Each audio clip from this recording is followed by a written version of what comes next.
truth. No? So this word, sinasabi dito, is Jesus Christ Himself. Why is it that He was pictured out as double-bladed weapon? We can see that if you say something that is a double-edged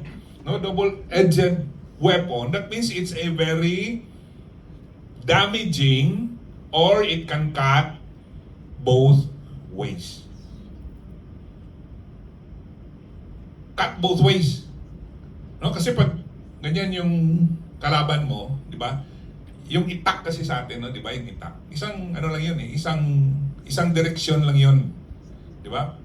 Pag hinataw mo lang, downward direction lang yung itak. Walang itak na double blade. No? Delikado yung itak na double blade, eh, no? Kasi hindi nagiging parang nagiging weapon ng double-edged object is usually a weapon. It is not a tool. So, Jesus Christ is being pictured as a double-edged sword cutting through our soul, right? And spirit. That means we cannot hide anything from the Word. Hindi tayo pwedeng magtago. At hindi tayo pwedeng mag-compromise. Hindi pwede ito at ito ay pagbigyan natin. Pag sinabi ng Panginoon na hindi pwede, I know is I know. Wag nating sabihin na tingnan natin, pwede ito. No? Siguro papayagan to ng Panginoon. But this is exactly what the problem of Pergamum is. So now we just see what is God's character. No? And He is saying here, that this area before is that during the time of the Romans, many Christians are being persecuted. And makita natin that, go back tayo dito, ang representation of Jesus Christ as the Word and as a double-edged sword is an instruction for the Christians. An instruction for the Christians during that time that He is the supreme power greater than mga Caesar noon. Kasi sa mga sa Rome noon, yung mga rulers, ang kanilang title, their title are Caesars. Sorry, nahuli, walang ebidensya sana.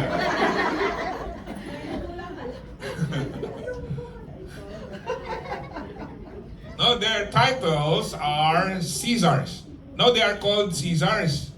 Ngayon, di ba, pag sinabi mong sino yung hari na yan, let's say sa England, if they want to be a king, they would assume a king a name that they feel would be very powerful.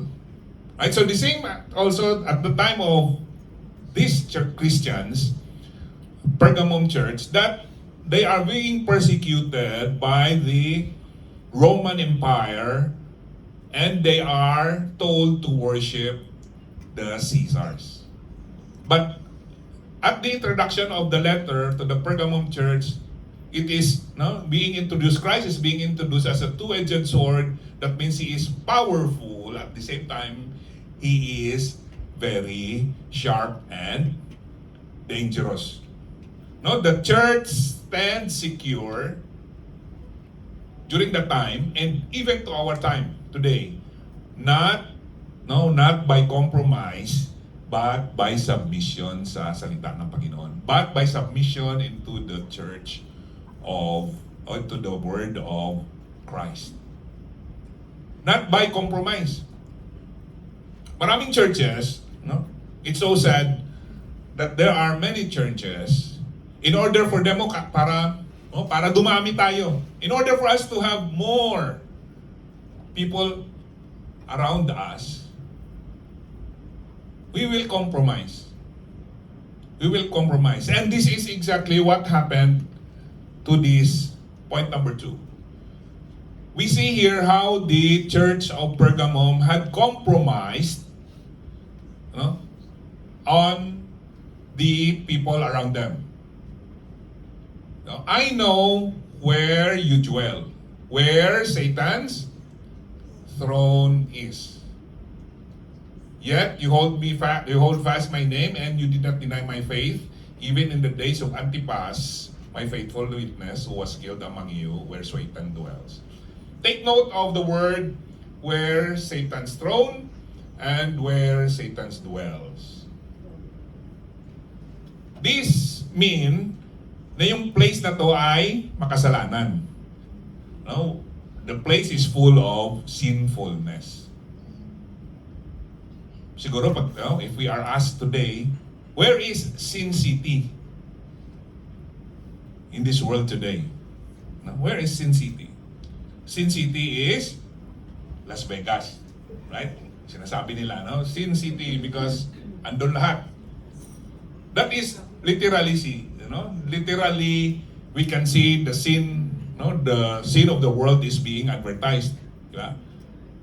Casino, right? Siyempre, when casino, gambling, drugs, and all the pervasive sin of the world, yung debauchery ba? Drunkenness, andon, and lawlessness, andon. So these are what we call Sin City. But here also, you say here, Satan's throne, Satan's dwell, and even, they killed this person named Antipas, my faithful witness. Ganon kasama yung lugar na to, that they have killed a believer during the time. That is how persecuted they are. Pag tinanong tayo ngayon, wala naman ako sa I think I am not in Satan's throne, and I'm not in a place where Satan dwells. Maybe that is the comfort of the world that is trying to tell you. You know why? No, we come to church up to 12 noon, so maybe up to 2 p.m. Dahil kailangan pa nating lunch and mag-fellowship ng konti. Pero I pray that none of us will go to a place where Satan dwells. Dito mismo sa KL. Right here in KL. Maybe today you come here and I come to church because it's a Sunday. But after 2 p.m., I'm doing my own thing. Balik ako sa dati kong gawin. Sa kasalanan. It's hard for us to admit it. But sometimes the devil, Satan is so subtle in manipulating these beautiful things that we see. It seems like harmless, but actually we are already serving Satan because we go to a place where Satan's throne is. Kung pupunta ka sa lugar na ang hari ay kasalanan, sino ang iyong hari? Siyempre, ang demonyo, ang kasalanan. As believer of Christ, let us always be reminded of the things that we do and the places where we go. Because this is what happened to the church in Pergamum. And on verse 14 and 15, but I have a few things against you. Sabi ni Jesus Christ, I have a few things against you. You have some there who hold the teaching of Balaam, who taught Balak to put a stumbling block before the sons of Israel, so that they may eat food sacrificed to idols and and practice sexual immorality. These are the first two things that Jesus Christ said. You eat food sacrificed to idols and practice sexual immorality. First is, no, they eat food sacrificed to idols. Sabihin natin siguro, di naman ako pumunta doon sa lugar na may image. I did not go to a place where there is an idol. I did not go to a place where there is good food. Some drinking, maybe. And some company with people. But they sacrifice it into the throne. Balikan natin, throne of Satan's throne. How? No? Paano? Nakikisali tayo doon, no, sa good times na very clear na walang Diyos ang pagtitipon. The image that is being projected in the group that you are with is the image of sin. Satan's image. So basically, we are eating food sacrificed to idols. We glorify the idol by being with and eating with the things that are leading us to sin. Diba? Wala namang masama doon eh. Punta lang ako doon, kain, inom, siguro karaoke. Wala namang masama doon. Yes, tignan natin, harmless. We see it's harmless. But what God had said to us, that whatever things we do, eat, drink, whatever things we do, we will give God glory. If we are not giving, if we are eating, we are drinking, and we are doing things that is not glorifying sa Panginoon, that is not glorifying to God, that means we are glorifying Satan. Brothers and sisters, fellow Christians, sometimes we say that it seems like this is very dogmatic, no? Parang ano ba? Ganyan na ba talaga? Yes, ganyan ang requirement ng Panginoon sa atin. That is the requirement of Jesus Christ from us. And number two, that is number one. Number two is the practice of sexual immorality. The practice of sexual immorality. These are the things that the church of Pergamum is practicing.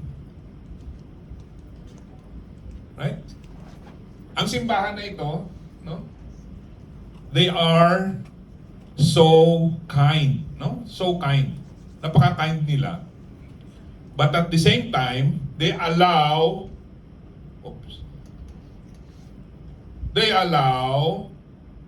sexual immorality to come into their midst by believing and being part of this teaching of Balaam. Sa atin nga, for us now, in our age, we don't know who this Balaam is, who this Balak is, what are the things that they taught. But clearly, the practice of sexual immorality would come into a church and ultimately destroy the church.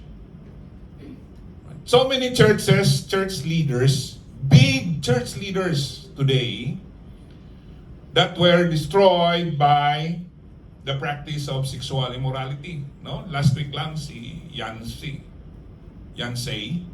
He's a well-known Christian author. How many millions of books he has published about faith, about Christianity, and yet, no? 8 years, he has 8 years of sexual immorality against his wife. 8 years niyang pinractice, hindi na-discover. It was only discovered, no? He only confessed because he became helpless. No, nagkaroon na siya ng Parkinson's. So, his wife is the one who is his primary healthcare, ano ba tawag doon? No? Parang ano niya, no? Parang nag-aalaga sa kanya. So he confessed, no, that he has been unfaithful sa kanyang asawa for 8 years. But this guy is a big Christian author. Big, well-respected Christian author. And also sino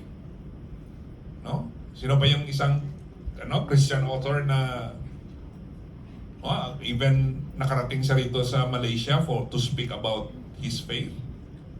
Si Ravi Zacharias. He is also a big Christian personality. But he fell into the practice of sexual immorality. The devil is so subtle. The devil is so subtle, slowly destroying our life through this practice of sexual immorality. Pornography is one of those things. Siguro sabihin natin, "Oy, may pakilala ako sa iyo. Si ganito." And from then on, chat. Right? Hanggang humantong na sa hindi maganda. It started off harmless, but later it will destroy our lives. Not only your life, but your life, the life of your family. And number 3, eat sacrifice to idols, sexual immorality, and you have some who holds the teaching of Nicolaitans. Okay, Nicolaitans, these are the people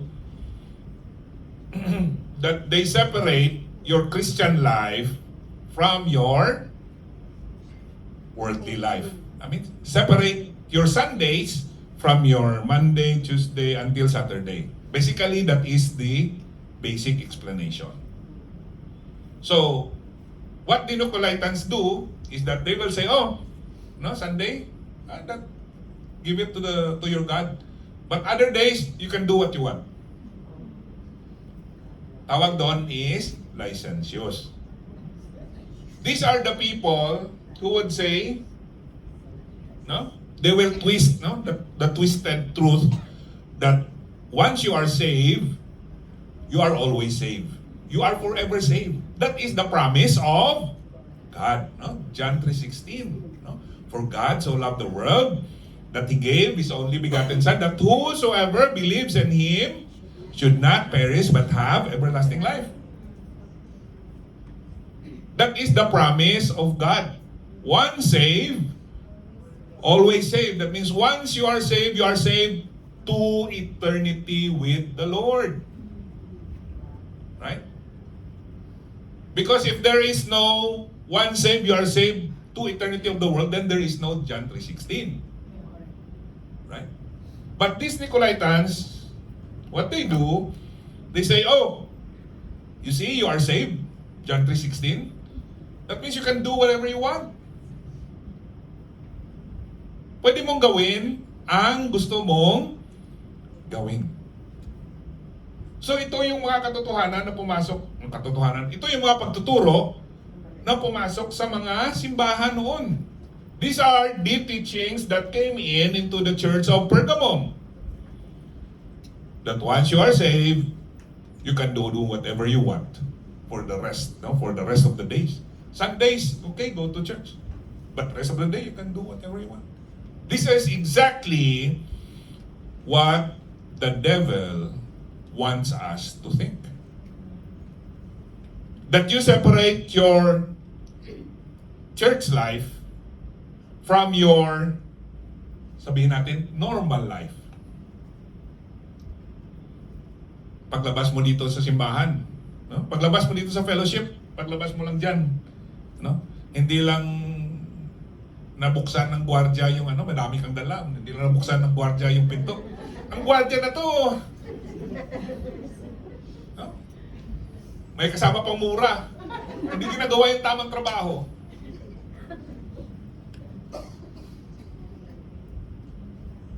We separate the life that we have here in church and the life that we are in the world, and that is the deception of the devil. Yung buhay natin, once we receive Jesus Christ, is not our life anymore. I am crucified with Christ, nevertheless I live. Yet not I, but Christ lives in me. Christ lives in me every day. Hindi yung Christ lives in me only from Sunday 8 a.m. maybe at 10 a.m. to 2 p.m. Hindi, mga kapatid. It is every day that Christ lives in us. That is, kaya nga may letter S, lives. That means it's continuous. It doesn't stop at Christ is living in me, or Christ had lived in me, or I am saved so that I can do things that I want to do. No, the life that I now live in the flesh. Ang buhay na kinabubuhay ko ngayon ay hindi na akin. Kung hindi kay Kristo na. It is now Christ that lives in me. So whatever I do, it is only for the glory of my God. No, nakakalungkot. It's sometimes very sad that Christians tend to treat their salvation as a Sunday affair. So ito yung challenge sa kanila. No, you are living a life that is on your own. You are not actually living a life with Jesus Christ as your God and Savior. No? Christians should live in the world but not be filled with it. Right? Ito, a sheep lives in the water, but if the water goes into the ship, she goes to the bottom. So Christian may live in the world, but if the world gets into them, they sink. Ang bangka hindi nalulunod, dahil hindi pinapasok ng tubig. Pero yung bangka ay nasa tubig. Tayo mga mananampalataya, we as Christians, we live in this world because we are in this world. But we should not let the teachings of the world come into our life. Because we are filled with the Holy Spirit. We are filled with the Holy Spirit, right? Sabi ng Panginoon, repent or else I will come to you quickly and fight against them with the sword of my mouth. Sabi ito, repent. It's a total change of mind, change of life. With the sword of my mouth. Pagbalik ng Panginoon, when Jesus Christ comes back again, He will not come and say, "Oh sinners, come to me. Oh sinners, come to me. I will save you." When Jesus Christ comes back, the words that will come out of His mouth is sword. Double-edged sword. The words that will come out from the lips of Jesus Christ when He comes back again will be destruction for sinners.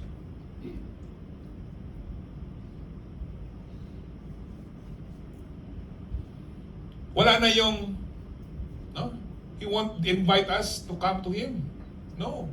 He will come back to judge us.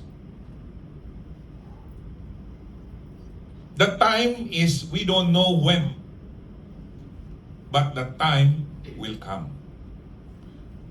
It is not about, no, whether it will come, but the time is, the question is, when that would be, and are you ready for Him?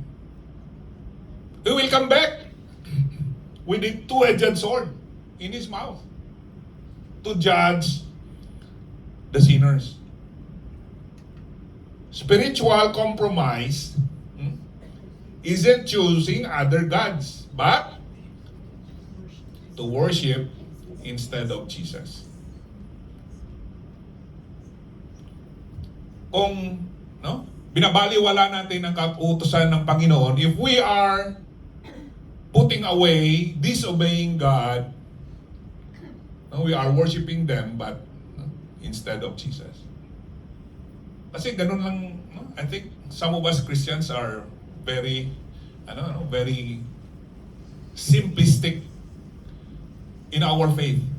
That we say, oh, hindi naman ako nanampalataya, hindi naman ako nagsisindi ng kandila, hindi naman ako nagsisindi ng insenso. I'm not lighting up incense, I'm not lighting up candles, I do not pray to an image, whatever image it is. The created image, it could be an animal, it could be a tree, it could be a stone. I don't do that. But I do things according to what I want. So now, you are not worshiping those gods, but you worship yourself instead of Jesus. It is still considered as idolatry. No? It's trying to include other gods with our worship of Jesus.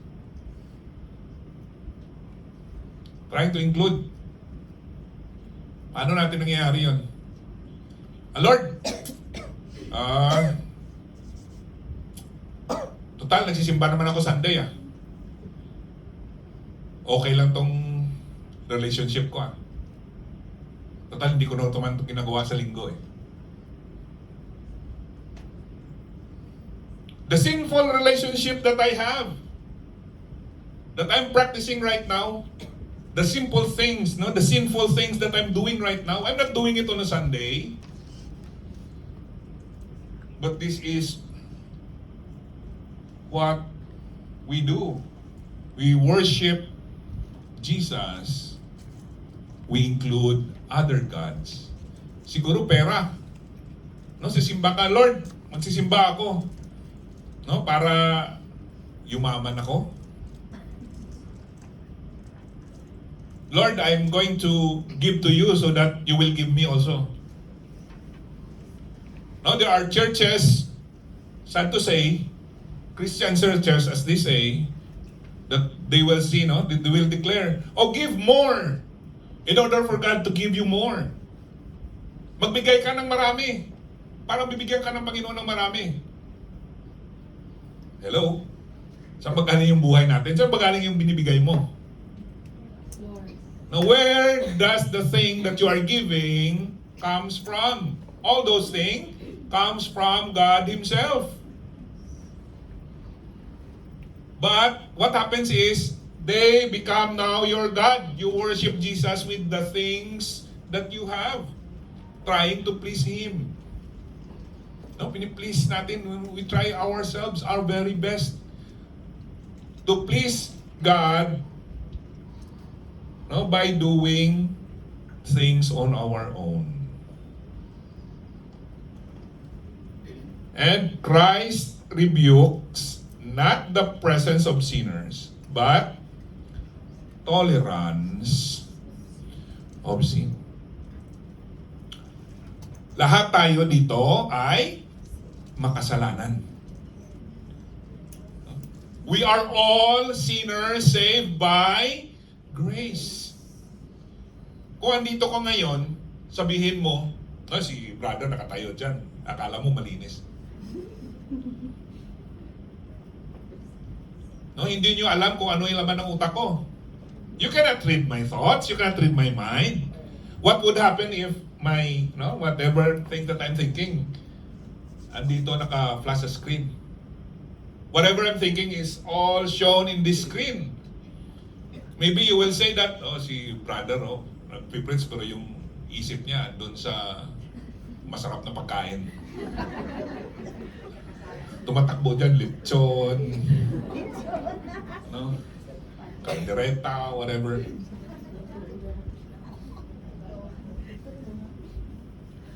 Sometimes we see, ourselves that we are sinners. That's why we need to forgive one another as Christ has forgiven us. Because we are all sinners. But we don't tolerate sin. Hindi yung pagiging, lahat tayo dito makasalanan, pero wag nating bigyan ng puwang na tayo po ay mamuhay sa kasalanan.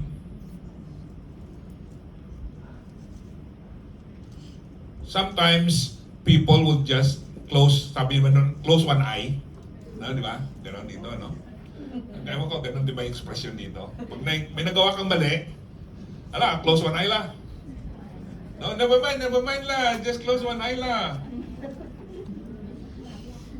No? Then, okay la, can do. No need to say anything. No? Just close one eye. But for God, there is no such thing as tolerance of sin. Our life should be transformed. Our life should be transformed. Faithfulness in persecution is not an excuse to compromise. If you are persecuted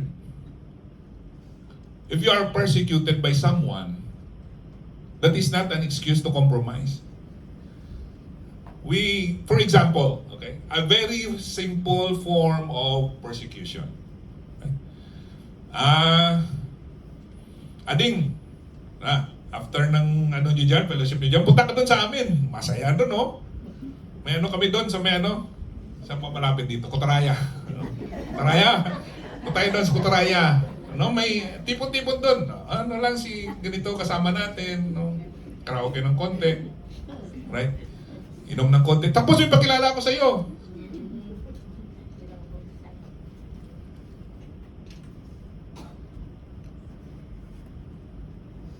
Anong gagawin natin?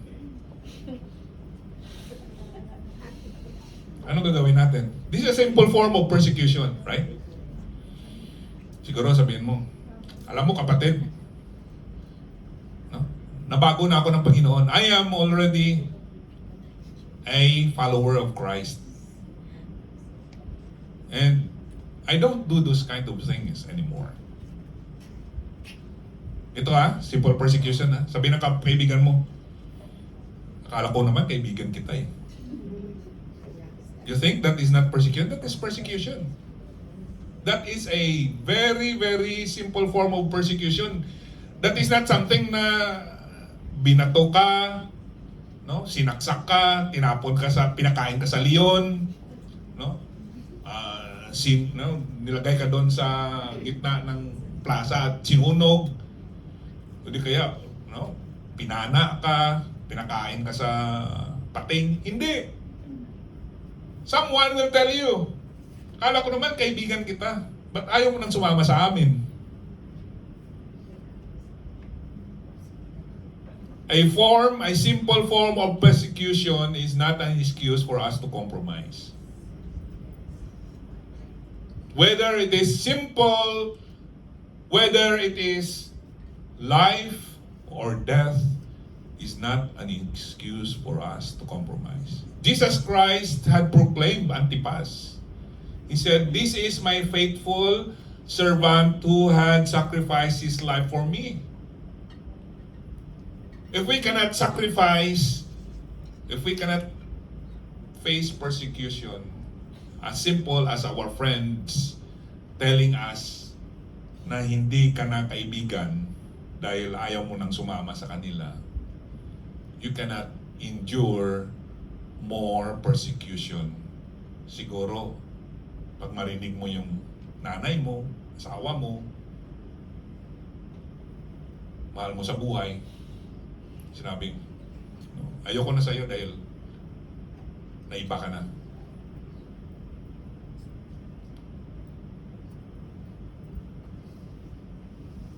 Christ calls His church for repentance, not coexistence with sin. No? You therefore must be perfect as your heavenly Father is perfect. Ito yung demand ng Panginoon sa atin. Ito yung requirement ng Panginoon sa atin.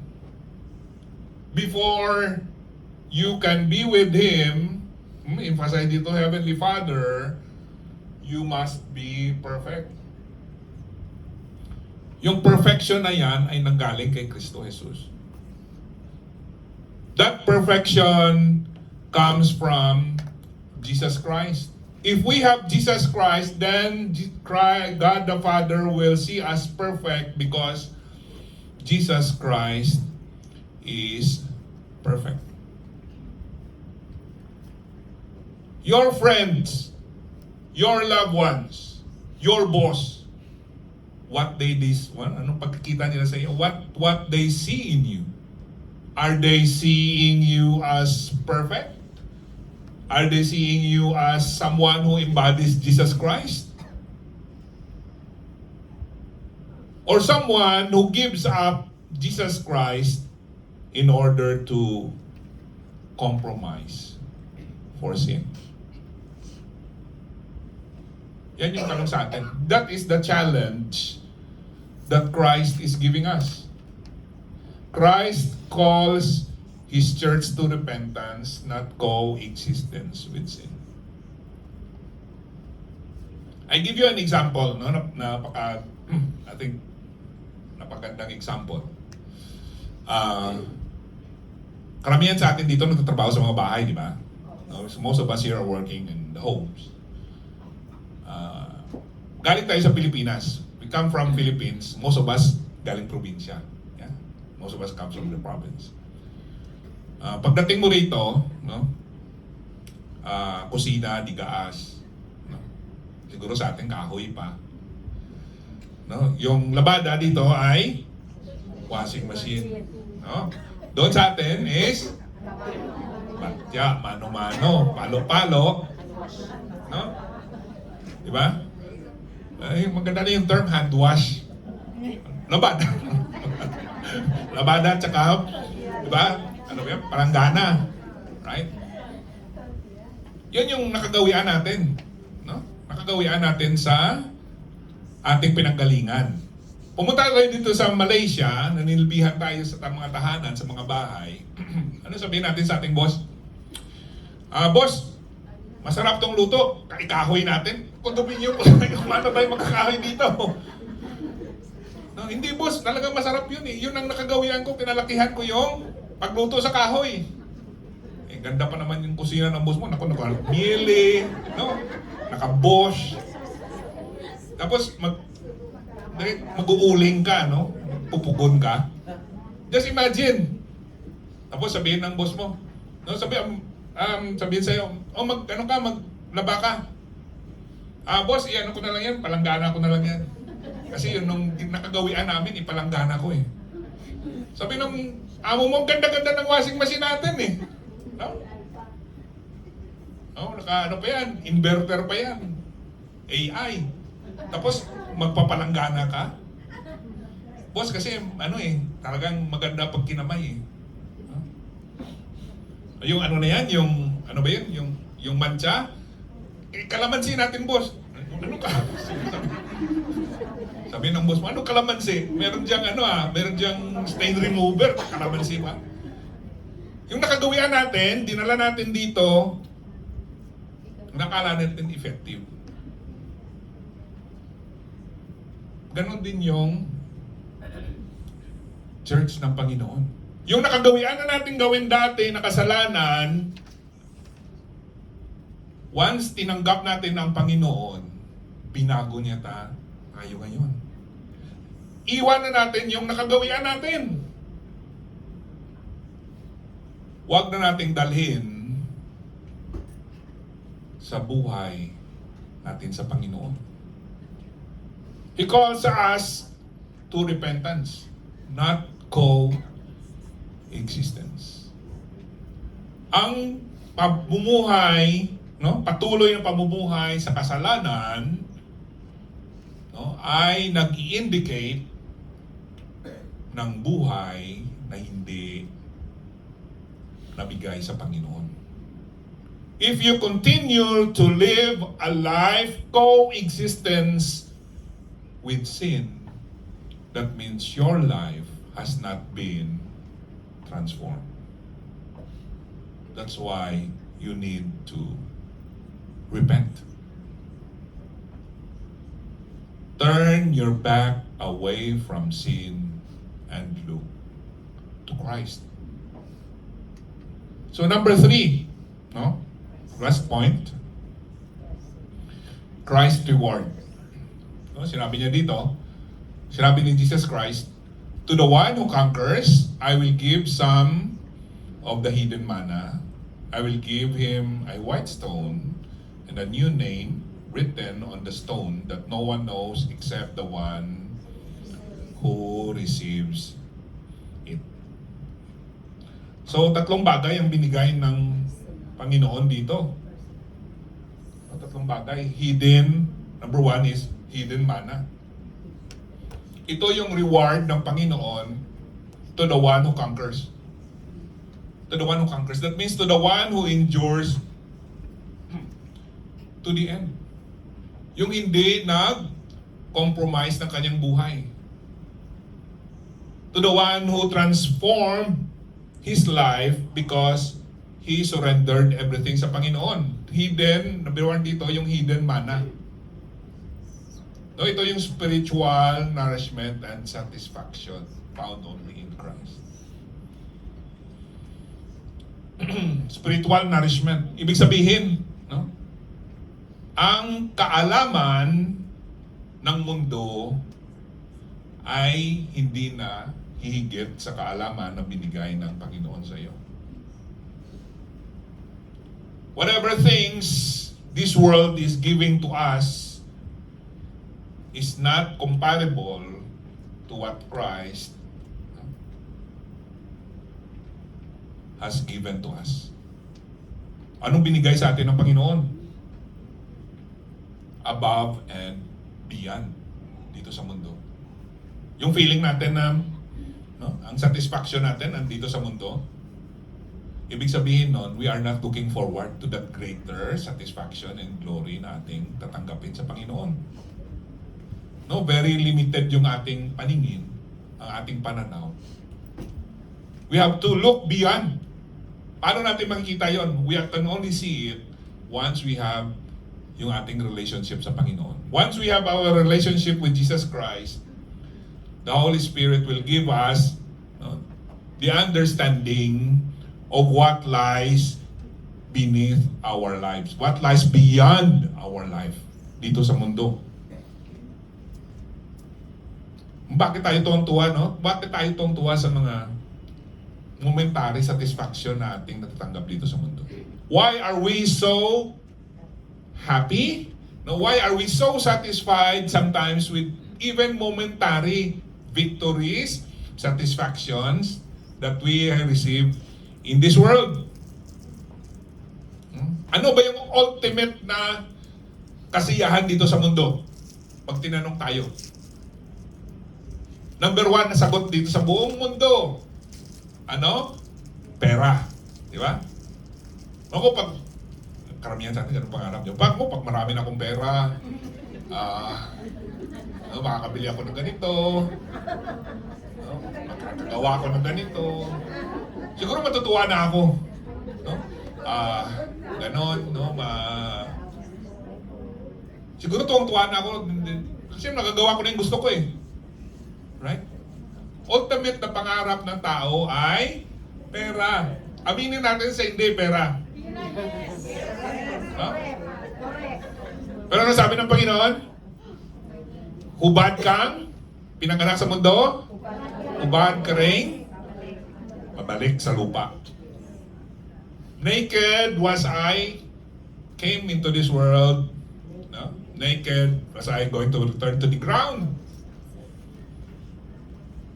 Wala tayong ni kusing, no, ni singkong duling ba yung tawag doon sa Tagalog, na madadala sa ating hukay. That's why, no, our satisfaction is only in Christ.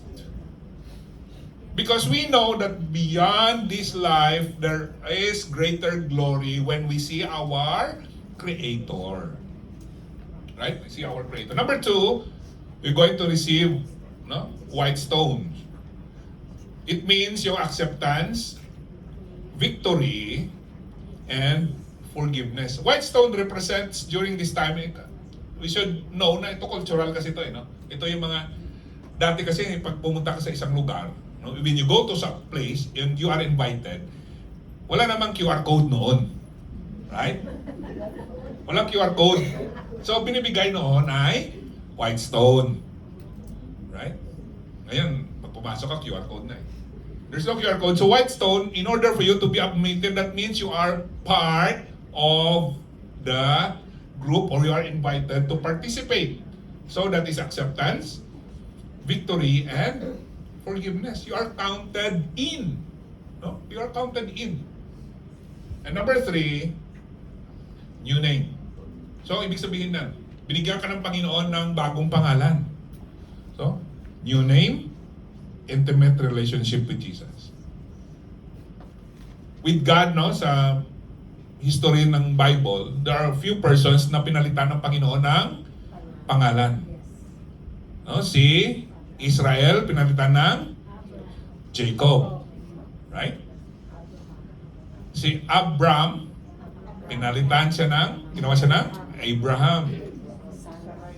Si Sarai changed to Sarah, and sa New Testament si Saul changed into Paul. May mga meaning. These things have meanings why God had changed their name. Changed their names because our God is personal and intimate. No, hindi lang to pag nag-asawa kayo, napapalitan yung last name niyo, di ba? When you marry, your last names will be changed. Very sexist, ano? Bakit babae lang nagpapalit? Yung lalaki hindi. No, but that is a sign of intimacy. Right? That is a sign of intimacy. It has, no, we have to look beyond the legality, but it is a sign of intimacy. Once you change your name, if you are married, that means you are in intimate relationship with your husband. Right? Di ba napakagandang relationship? No? Napakagandang explanation na pinakita sa atin ng Panginoon. Right? So, Sabi na ba yun, he who has an ear, let them hear what the Spirit says to the churches. Ito yung closing statement. This is the closing statement of Jesus Christ to the church of Pergamum. So that's why during that time, this is not only for the church of Pergamum, but also to everyone who hears this message. Right? Truly, truly, I say to you, whoever hears my word and believe him who sent me has eternal life. He does not come into judgment, but passed from death to life. Whoever hears the word of Jesus Christ and believes in him will pass from death to life. You will not be judged anymore. You will not meet the Christ with the double-edged tongue. Hindi mo na makakasalubong si Kristo na espada ang lumalabas sa kanyang bunganga. Hindi mo na makasalubong si Kristo na siya ang maghahatol sa iyo dahil sa iyong ginawang kasalanan. But instead, you will pass from death to life. Napakagandang promise na binigay sa atin ng Panginoon. So as we close, the compromising church, Pergamum, we hope and pray na this word, the word compromising, has no place in God's kingdom. Dahil nang sinabi niya, when He was crucified, Jesus Christ said, it is finished. Tetelestai, nabayaran na lahat. Yan yung kanyang sinabi sa krus before His death. That means His death paid for the sins of the world. My sin, your sin, was paid entirely doon sa cross. The wrath of God was satisfied. Ang galit ng Diyos ay napawi dahil binayaran ni Jesucristo ang kasalanan natin. Lahat ng kasalanan natin. That's why there's no compromising ang pagsimba natin sa Kanya. He demands not 99%, but He demands 100% of our worship to Him. I hope and pray na tayo po, all of us will be encouraged. We are challenged as we live in this world. There are so many temptations around us. But I pray that this word of God, the Lord, will encourage us. That He promised eternal life to those who believe in Him. He promised eternal life and salvation to those who follow Him. Let us pray.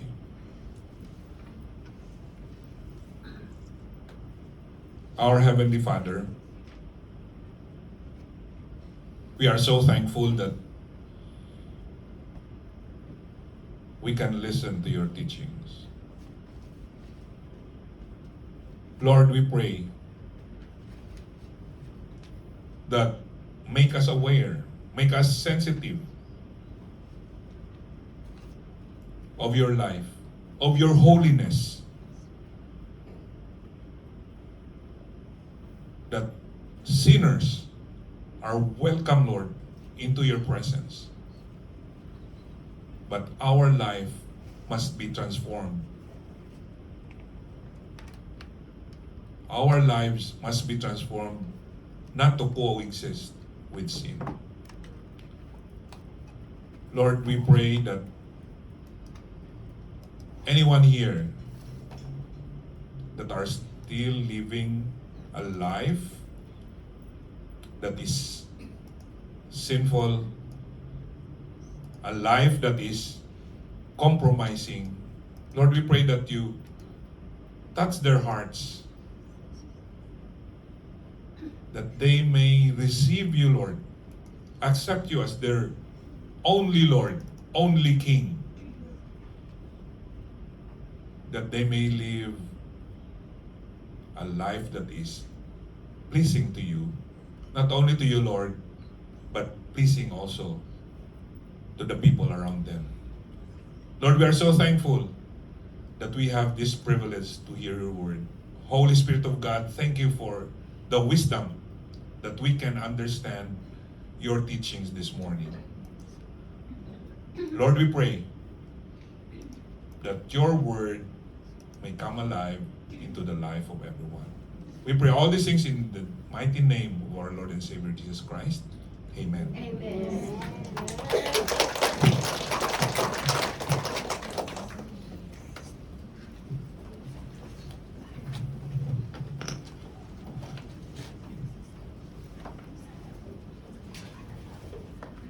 Thank you, Brother Neil, for the wonderful message. Please let us stand for our response songs. All I have is Christ.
Was lost in darkest night, yet though I knew the way, the sin that promised joy and life had led me to the grave.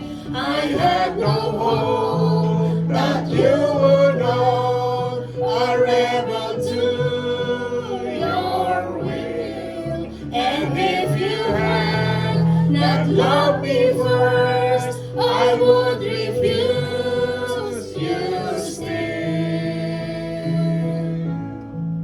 But as I ran my hell-bound race, indifferent to the cause, you look upon my helpless state and led me to the cross. And I beheld God's love displayed. You suffered in my place. You bore the wrath reserved for me. Now all I know is grace.